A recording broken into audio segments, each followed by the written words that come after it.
Bonjour à tous, on est sur la page de dermatonet.com consacrée à un problème fréquent qui sont les rougeurs sous les seins. Alors c'est parfois difficile de les diagnostiquer. Qu'est-ce qu'il faut faire? Moi je vous conseille de consulter. Il vaut mieux pas passer à côté d'un diagnostic et faire n'importe quoi. Lorsqu'on applique par exemple des corticoïdes sur une mycose, on la favorise. Donc surtout n'hésitez pas à consulter. Si vous préférez téléconsulter, vous trouverez un lien vers ma page de téléconsultation en cliquant sur le petit smiley en bas à droite, ce qui vous emmènera sur la page d'accueil et vous trouverez un lien téléconsultation dermatologue ici ou là, ce qui vous emmènera sur la page de téléconsultation. Donc, quels sont les diagnostics possibles? La première, ce sont les mycoses. Donc, il y a deux grands types de mycoses sous les seins, les dermatophyties, adermatophytes, qui généralement donnent des plaques assez progressives, qui se traitent en luttant contre les facteurs favorisants qui sont la macération, l'humidité et l'irritation, et par des antifongiques que vous pouvez avoir sur ordonnance lors de la consultation ou de la téléconsultation.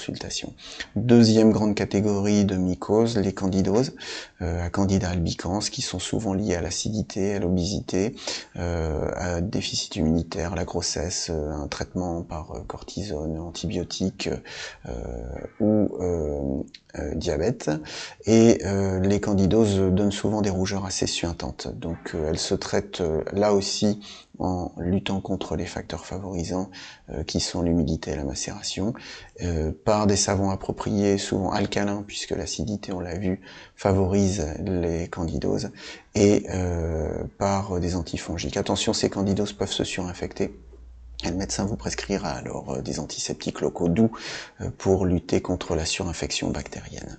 Il est parfois nécessaire aussi de traiter par voie orale avec des médicaments antifongiques qui nécessitent une surveillance au niveau hépatique. L'eczéma sous les seins, c'est une autre cause de rougeur sous les seins.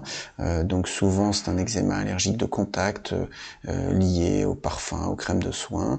Donc il se traite par dermocorticoïdes, et comme je vous disais, il faut surtout pas traiter par dermocorticoïdes une mycose qu'on a vue au-dessus. L'irritation, tout simplement, peut aussi favoriser les rougeurs lors d'une toilette trop méticuleuse, de l'application d'antiseptiques irritants tels que le Daquin, de l'eau de javel. On voit parfois des gens se mettre de l'eau de javel sur la peau. Donc attention. Et les kératoses séboriques, qui sont des petites croûtes marron, peuvent s'irriter sous les seins. C'est assez fréquent.